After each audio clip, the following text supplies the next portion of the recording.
Mes très chers compatriotes, c'est avec le cœur plein d'émotion que je m'adresse à vous aujourd'hui à l'issue d'une intense campagne électorale.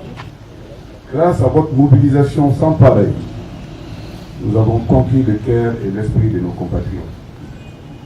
À travers les projets pour une nouvelle indépendance, nous avons fait renaître l'espérance dans le cœur de ceux qui avaient perdu toute confiance en notre cher pays. Nous sommes parvenus en quelques semaines à imposer notre rythme, notre style unique dans un environnement politique qui n'a jamais voulu voir émerger ma candidature du groupe. Mais par la force de votre engagement, nous sommes passés d'outsider à favori. Chers compatriotes, comme vous le savez, la Cour constitutionnelle a confirmé sans grand changement les résultats provisoires proclamés par le ministre de l'administration territoriale.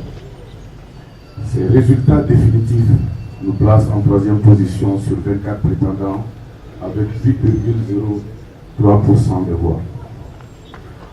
Comme j'ai eu à le dire, je reste convaincu que ce score est très loin de refléter la réalité des urnes. Malgré les requêtes introduites par mes conseils juridiques, la Cour a préféré rejeter l'ensemble de nos recours. Et pourtant, chacun sait l'ampleur de la fraude et des irrégularités que nous avons connues durant cette élection présidentielle. Et aujourd'hui encore, on nous demande d'accepter ces résultats scandaleux. Pour ma part, j'estime que ce forcing électoral est l'aveu d'un échec patent de la classe dirigeante du Mali. Je vous appelle à rester serein et combatif. Tôt ou tard, la vérité finira par triompher. Chers compatriotes, très chers soutiens, en ce qui concerne le second tour qui se profile avant de me présenter devant vous, j'ai consulté un grand nombre d'acteurs qui m'ont accompagné tout le long de la campagne. Il ressort de l'analyse majoritaire de ce scrutin du 29 juillet que c'est le scrutin de la pire atteinte à la démocratie qui nous est reconnue. La démocratie malienne a pris un grand coup. Comme vous le savez, mon engagement politique s'est fait de manière sincère. Les piliers du Mali de demain que nous voulons bâtir ensemble doivent reposer sur la vérité. Il ressort que le scrutin du 29 juillet est émaillé de fraude et d'irrégularités que nous avons contestées.